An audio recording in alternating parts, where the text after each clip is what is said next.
وكفى وسلام على عباده الذين اصطفى خصوصا على سيد ولد آدم وخاتم الأنبياء وعلى آله المجتبى وعلى ثم لأتباعه من الصديقين والصالحين والشهداء. أما بعد فأعوذ بالله من الشيطان الرجيم. بسم الله الرحمن الرحيم. ألا إن أولياء الله لا خوف عليهم ولا هم يحزنون. صدق الله مولانا العظيم. إن الله وملائكته يصلون على النبي يا أيها الذين آمنوا صلوا عليه وسلموا تسليما.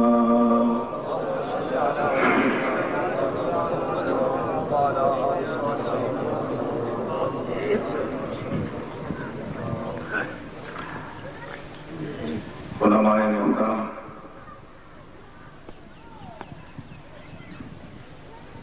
سامعین گرامی،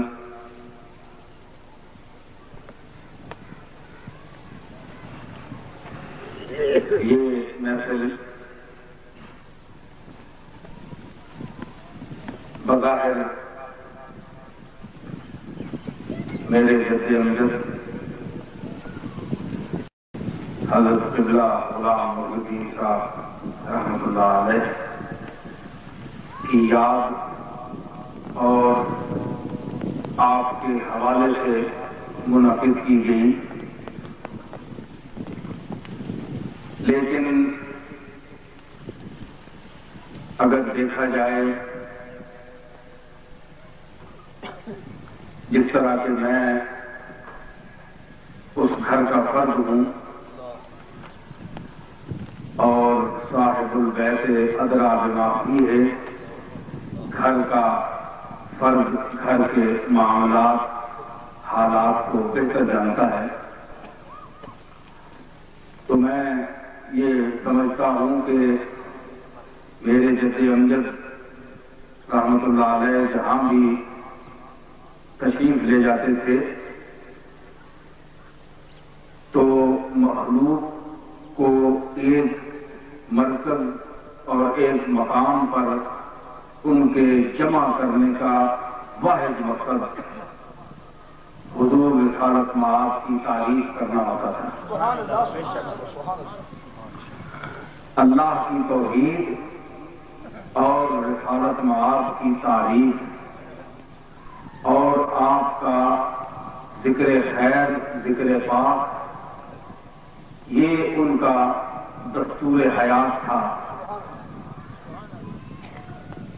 آج میں براہ راست ان کا اس انداز سے ذکر کرنا مناسب نہیں سمجھتا، کیونکہ گھر کی تعریف ہو جاتی ہے، تو میں یہ عرض کروں گا کہ انسان کے دو رشتے ہوتے ہیں، ایک گھریلو اور ایک وہ رشتہ جو اندر کا روح کا ہوتا ہے، ایک انسان کا انسان کے ساتھ جو رشتہ ہوتا ہے۔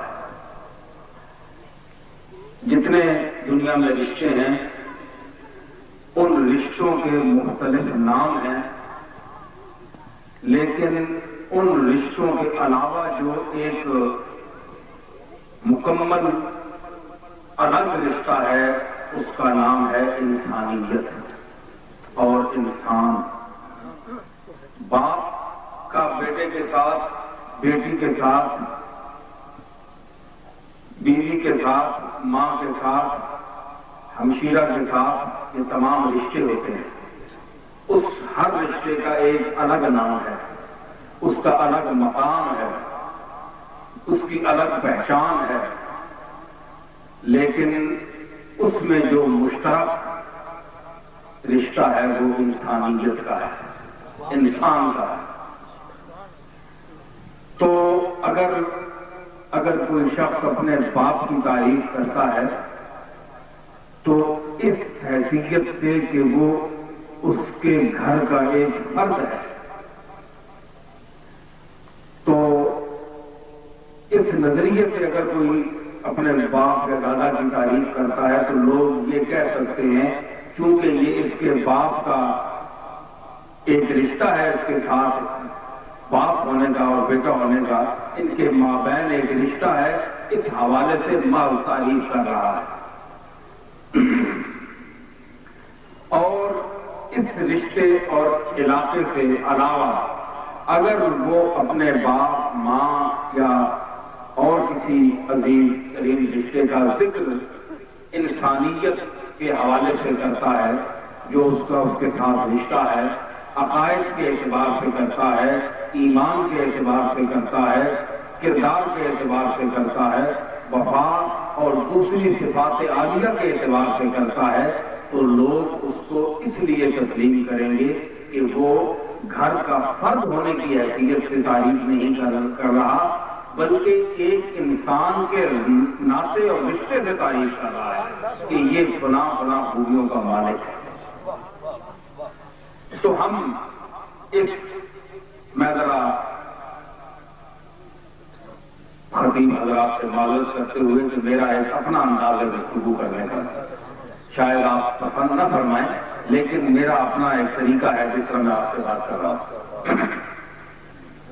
تو میں یہ آپ کو ذرا اوپر لے جانا چاہتا ہوں کہ یہی صورت اس صورت کی ہے جس کے لیے میرے دادا نے کہا تھا کہ اس صورت نو میں جانا۔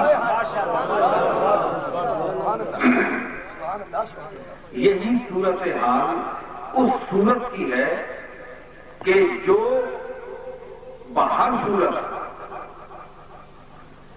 شافع کائنات ہے، دافع بلیات ہے اور کاشف المہمات ہے اور بندہ قاضی الحاجات ہے، یہ اس صورت کی میں بات کر رہا ہوں کہ یہ جتنی صورتیں آپ کو نظر آ رہی ہیں یہ اسی صورت کا صدقہ ہے۔ اور جس صورت کے حق میں سورہ والضحیٰ نازل ہے، سین اور صاد کا فرق ہے، تو یہ صورت وہاں بھی ہمیں نظر آئے گی کہ والے کہتے ہیں کہ تم گھر والے کی حیثیت سے اس کی تعریف کرتے ہیں، یہ تو تمہارا حق بنتا ہے اس کی اولاد جو ہو۔ تو ہم کفار مکہ کی یہ باتیں ہم نے پڑھی ہیں، جیسا کہ ابھی مولانا فاضل نوجوان مولانا برکات احمد صاحب چشتی نے ایک آیت تلاوت کی اور اس کی تشریح کی کہ وہ منافق یہی کہتے ہیں اور کہتے رہے کہ ہم توحید کی طرف تو جائیں گے لیکن رسالت کی طرف نہیں آئیں گے۔ تو فرمایا کہ دیکھا رأیت المنافقین یصدون عنک صدودا، کہ یہ تیری طرف آنے سے خود بھی روکتے ہیں اور لوگوں کو بھی روکتے ہیں۔ تو مطلب یہ ہوا کہ اس دور میں بھی یہ چیز نبیوں کے ساتھ بھی اور خود تاجدار مدینہ کے ساتھ بھی یہ شروع کیا گیا۔ تو جناب علی کا حضور رسالت معاف پر ایمان لانے کا سبب جو ہے وہ ان کا رشتہ نہیں تھا کہ جناب حیدر کرار یہ فرماتے کہ چونکہ یہ میرے کزن ہیں اور میرا ان کا رشتہ ہے، ہمارا دادا ایک ہے، اس لیے میں محمد صلی اللہ تعالی علیہ وسلم پر ایمان لاتا ہوں، تو لوگ کہہ سکتے تھے کہ یہ خاندان کنبہ پروری کی جا رہی ہے، یہ ضروری نہیں ہے کہ اس آدمی میں یہ صفات موجود ہوں، یہ ویسے ہی اپنے مل کر اس کو اٹھا رہے ہیں، تعریف کر رہے ہیں یا منوانا چاہتے ہیں، تو اس طرح مزہ نہیں آتا۔ اللہ نے اس کا بندوبست کیا کہ ضد پیدا کی، الاشیاء تعرف باضدادھا، کہ چیزوں کا عرفان کس وقت ہوتا ہے جب اس کی ضد ہو، رات کی ضد دن کی ضد رات، جہالت کی ضد علم، علم کی ضد جہالت، عرفان کی ضد بے عرفانی، جہالت، ناواقفیت، اندھا پن۔ تو یہ صفات سے منفیہ اور مثبتہ کائنات میں اس کا ظہور ہوا۔ تو ان چیزوں سے پہچانا گیا انسان صفات کے ساتھ، اس میں کیا خوبیاں ہیں۔ محمد صلی اللہ تعالی علیہ وسلم کے سامنے جو رشد و ہدایت کا مینار عظیم کائنات میں پیدا کیے گئے، ابو جہل، ابو لہب اور دوسرے رشتہ دار جو رشتے میں بھی بزرگ تھے، وہ سامنے لائے گئے اور ان کو کہا گیا کہ تم اس آدمی کے متعلق کیا کہتے ہو۔ جب خلوت میں گئے، ابو جہل کو لے جایا گیا کہ تم محمد کی سخت مخالفت کرتے ہو اور بدترین دشمن ہو، بازار میں تمہاری زبان اور چلتی ہے، بازاری زبان بولتے ہو، اور جب گھر میں آتے ہو تو اب بتاؤ کہ تم خلوت میں اس اپنے بھتیجے کے متعلق کیا کہتے ہو، تمہاری کیا رائے ہے۔ کبھی کبھی سچ بھی بول دیا کرو۔ تو آپ کو یاد ہے، آپ نے علماء سے سنا ہوگا اور پڑھا ہوگا کہ ابو جہل نے کہا تھا کہ یہ میرا بھتیجا سچا ہے، اس نے کبھی جھوٹ نہیں بولا، یہ امانات میں خیانت نہیں کرتا، یہ خائن نہیں ہے، یہ امین ہے اور صادق ہے۔ یہ دیکھیں کہ والفضل ما شہدت بہ الاعداء، کہ کمال تو وہ ہے جس کی تعریف دشمن کرے۔ ان لوگوں نے جو میرے دادا کے لیے جو الفاظ استعمال کیے، میں اپنے لیے تو اسے پسند نہیں کرتا اور نہ میں اس قابل سمجھتا ہوں خود کو، بہرحال یہ ان کی محبت کا اظہار ہے۔ لیکن کمال یہ ہے، اپنے ماحول میں تو سب تعریف کرتے ہیں، والفضل ما شہدت بہ الاعداء، لیکن کمال یہ ہے کہ جس کی گواہی دشمن دے۔ میری اور آپ کی سرکار نے دشمن کی زبانیں بند کر دی اپنے اخلاق سے، اپنے خداداد کمالات کی وجہ سے۔ اور زبانیں ویسے تو کھلی رہتی ہیں کیونکہ نہ ماننا بھی ایک مقام ہے، اس کا بھی ایک ظہور ہونا ہے۔ جس طرح کہ سرکار کے چچا ابو لہب آخر تک آپ کو تسلیم نہیں کر سکا اور دنیا سے چلا گیا، اور تبت یدا ابی لہب یہ آیت سورۃ نازل ہوئی۔ تو تعریف جو ہے یہ دیکھی جائے کہ یہ تعریف کس کی کس حوالے سے کہاں تک درست کی جا رہی ہے۔ تو میں یہ ذرا ایک تمہیدی جملے کے بعد یہ بیان کرنا چاہتا ہوں کہ آپ یا ہم جن لوگوں کی تعریف کرتے ہیں ان کی تعریف بذات نہیں ہے۔ کوئی شخص تعریف کے قابل نہیں ہے اللہ تعالیٰ کی ذات کے سوا۔ حقیقی تعریف ذات فحد کی ہے، وہ ذات ہے جس نے اس پوری کائنات کو پیدا کیا، یہ اس تعریف کے قابل صرف اسی کی ذات ہے۔ یہ عزت اور یہ تعریف صرف اسی کی ہے۔ فرمایا الحمدللہ رب العالمین۔ الحمد میں علماء جانتے ہیں مجھ سے بہتر کہ الحمد میں الف لام یہ استغراق کا ہے کہ پوری کائنات کی جس قسم کی جو تعریف ہے، جس وقت جس انداز میں کی جائے، حقیقت میں وہ اس کی تعریف ہے، تعریف تو اس کی ہے۔ لیکن جن لوگوں کو اپنی مخلوق کو جن تعریفوں اور خوبیوں اور فضائل سے نوازا اس دائرے میں رہ کر کسی کی تعریف اس حد تک کرنا جائز ہے، اور یہ حقیقت میں خالق کائنات کی تعریف ہے۔ تو ہم جب انبیاء کو دیکھتے ہیں، صحابہ کو دیکھتے ہیں، اہل بیت کو دیکھتے ہیں، صوفیاء کرام کو دیکھتے ہیں، علماء راسخین کو دیکھتے ہیں، علماء راسخین کا ایک جملہ میں نے اس لیے کہہ دیا کہ علماء سو بھی ہیں اور وہ علماء بھی ہیں جو روپے کی کڑک، پیسے کی چمک اور دولت کی ریل پیل دیکھ کر اپنے فتوے بدل دیتے ہیں۔ وہ لوگ بھی ہیں جو صراط مستقیم پر چلنے کو کہتے تو ہیں لیکن خود نہیں چلتے۔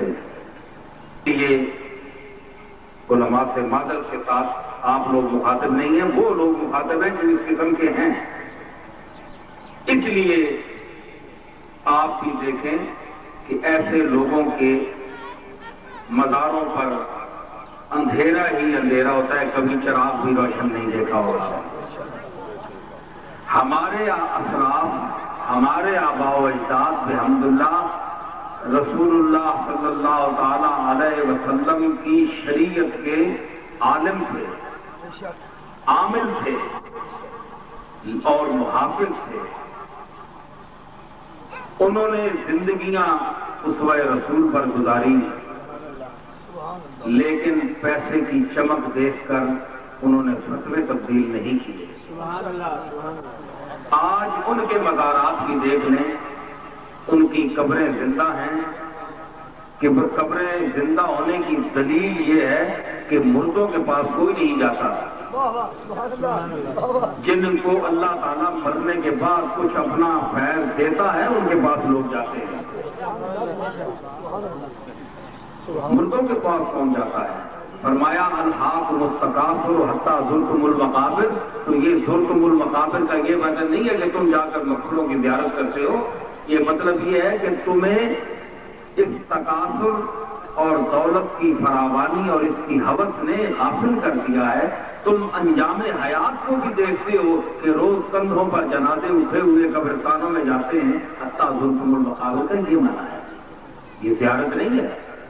تو ہم زیارت اس لیے کرتے ہیں ان کی قبروں کی کہ ان کو اللہ تعالیٰ نے مرنے کے بعد حیات طیبہ سے نوازا ہے، جس کا قرآن نے وعدہ کیا ہے۔ تو اللہ تعالیٰ جو وعدہ کرتا ہے اس کی خلاف ورزی نہیں کرتا، جس کا قرآن خود گواہ ہے۔ تو آپ بتائیں نا کہ اللہ نے فرمایا ہے کہ مومن مرد ہو یا عورت ہو، جس نے اچھا عمل کیا میں اس کو مرنے کے بعد حیات طیبہ دوں گا۔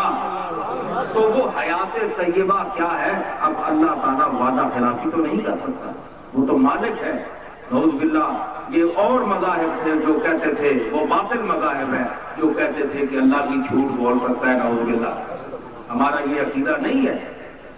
تو اب ان کو حیات طیبہ دینے کا کیا انداز ہے؟ ان کو کھانا تو نہیں کھلایا جاتا، ان کو قبروں میں روٹی تو نہیں پہنچائی جا سکتی، ان کے لیے دنیا کے یہ اسباب تو نہیں ہے۔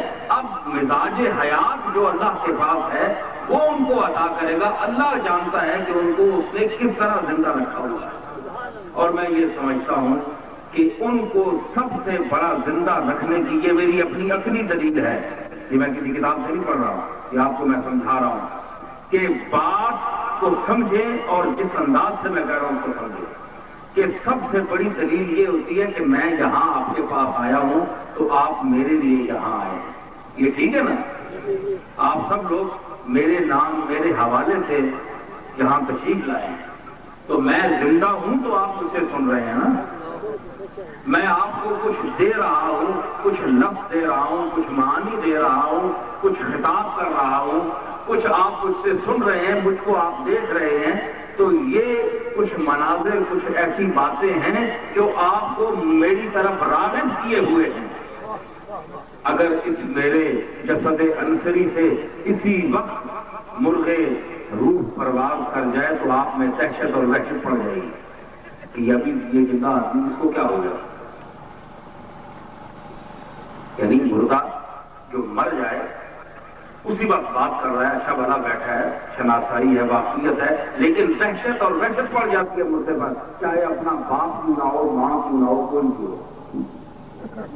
اس موقع پر مجھے کسی کا شعر یاد آیا کہ اس جسم کے کھیل کو کس چیز نے سنبھالا ہوا ہے؟ کہ وبال دوش ہے وہ جسم جس میں روح نہیں، وبال دوش ہے وہ جسم جس میں روح نہیں، عزیز رات میں کاندھے بدلنے لگتے ہیں۔ تو جنازے کو دیکھا نا آپ نے کہ کبھی ایک کاندھا دیتا ہے کبھی دوسرا دیتا ہے، تو وہ کہتے ہیں کہ یہ وبال دوش سمجھ کر کرتے ہیں، اس میں روح نہیں ہے، اس کو پہنچاؤ کسی طرح پہنچاؤ۔ تو زندگی ایسی چیز ہے، زندگی ایسی چیز ہے۔ تو اس سے آگے میں بات کر رہا تھا کہ آپ کچھ لینے اور سمجھنے کے لیے آئے ہیں، تو اگر یہ زندگی کی ظاہری کیفیت آپ کے سامنے نہ رہے یا آپ کو پتا ہو کہ وہ اس دنیا میں نہیں ہے تو آپ نہیں آئیں گے۔ اب غور کرنے کا مقام ہے، ہمیں پتا ہے کہ لفظ موت کا اطلاق محمد عربی پر بھی کیا گیا ہے۔ اب امات او قتل انقلبتم علی اعقابکم، یہ لفظ ان پر بھی آیا ہے۔ موت کا لفظ، اس کا اطلاق ظاہری حضور علیہ الصلوۃ والسلام کی جسد پاک اور آپ کی طرف بھی منسوب کیا گیا ہے، لیکن اگر آپ کی اور میری موت اس کا مقام ایک ہی ہے تو یہ اربوں اور کروڑوں دنیا مدینہ منورہ کی حاضر ہوتی ہے۔ آپ غور کریں، ہمارا حق ہے کہ ہم اپنی نبی کی تعریف کریں، ہم ان کا کلمہ پڑھتے ہیں، ہم ان کے صدقے سے اللہ تعالیٰ ہمیں عطا فرماتا ہے، ہماری بلائیں ان کی دعا اور نگاہ التفات سے رد کرتا ہے، ہمارے سروں پر جو خطرات کے بادل منڈلاتے ہیں وہ سرکار مدینہ کی زلف عنبری کے صدقے چھٹ جاتے ہیں۔ ہمارا تو ایمان ہے، لیکن آپ یہ بتائیں ہم اپنے نبی کی تعریف کریں گے؟ ہمارا حق ہے، ہم کلمہ پڑھتے ہیں، حضور کا نمک کھاتے ہیں، ہم نمک کھا رہے ہیں، ہمارا حق بنتا ہے، لیکن آپ یہ بتائیں جو کہتے ہیں کہ وہ مر گئے، نعوذ باللہ، دنیا سے ان کا رابطہ ختم ہو گیا، تو مدینے لوگ کیوں جاتے ہیں؟ کیا سب پاگل ہیں؟ جو کہتے ہیں کہ مدینے کچھ نہیں ملتا، ان کے عقل مند ہونے کی کیا دلیل ہے؟ ان کے پاس کیا دلائل ہیں، عقلی کیا ہیں، اگر وہ مسلمان نہیں ہیں؟ اور اگر مسلمان ہیں تو نقلی دلیلیں کیا ہیں؟ ہم عقلی دلائل پر بھی ان سے بحث کر سکتے ہیں اور نقلی دلائل پر بھی۔ نعرہ تکبیر، رسالت، گولڈا شریف، علوم بحریہ۔ حضور علیہ الصلوۃ والسلام اور خاقان حق کی موت و حیات کو اپنی موت و حیات پر قیاس نہ کر، ان کا مقام اور ہے۔ یہ اور بات ہے کہ مالک نے تجھے اور مجھے وہ مقام نہیں دیا، اب یہ اس کی عطا ہے جس کو دے دے، یہ اس کی دین ہے جسے پروردگار دے۔ تو ان لوگوں کا ذکر، ان ذوات مقدسہ کا ذکر، صوفیاء کے ذکر کرنا، صوفیاء کی تعریف کرنا، ہماری درگاہوں میں آج کل ایسا ہوتا ہے، خطیب لوگ بھی عجیب لوگ ہوتے ہیں، خطیب بھی ہوتے ہیں اور عجیب بھی ہوتے ہیں، کہ جو صوفیاء کا جو مقصد ہے اس کو یہ لوگ بھول جاتے ہیں۔ صوفیاء کا مقصد اپنی تعریف کرانا نہیں ہوتا،